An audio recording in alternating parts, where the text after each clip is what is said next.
Les rivaux de Red Bull voulaient voir du sang, selon Ben Sulayem. Eh ben, rien que ça. Donc je vous passe l'intro, hein. Une demi-seconde avec 10% d'allocation, hein.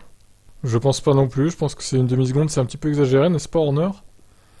Alors, lorsque Motorsport lui a demandé si la sanction de Red Bull suffit à dissuader de commettre des infractions, le président de la fédération répond: Nous avons beaucoup appris, une grande analyse est menée à ce sujet. Qui sait, lors de sa première année, quel va être le dénouement? Nous ne nous y attendions même pas.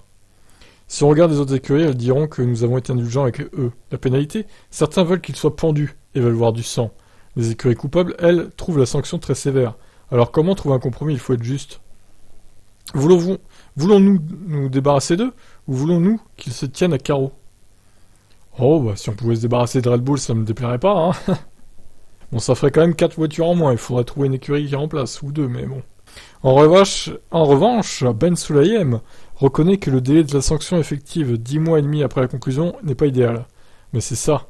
La seule chose que je dirais, c'est que nous avons fait en septembre-octobre, ce qui a été fait en septembre-octobre devrait être fait plus tôt.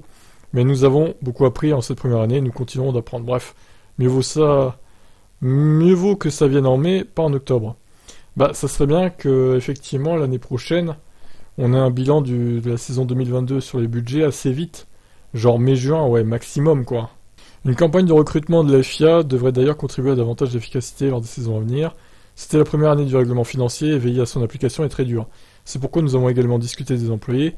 3 de plus côté financier, 3 de plus côté châssis et unité de puissance. Nous allons encore en recruter davantage si on n'a pas les ressources humaines et les bonnes personnes pour faire respecter le règlement. À quoi sert-il? Oui, tout à fait, Ben Sulayem. Voilà, ben, je vous laisse commenter. Est-ce que Wolf voulait du sang? Est-ce que Binotto voulait du sang? Oh là là, mon Dieu. Non, on voulait juste que justice soit faite. Pas forcément du sang. Voilà. Allez, ciao ciao.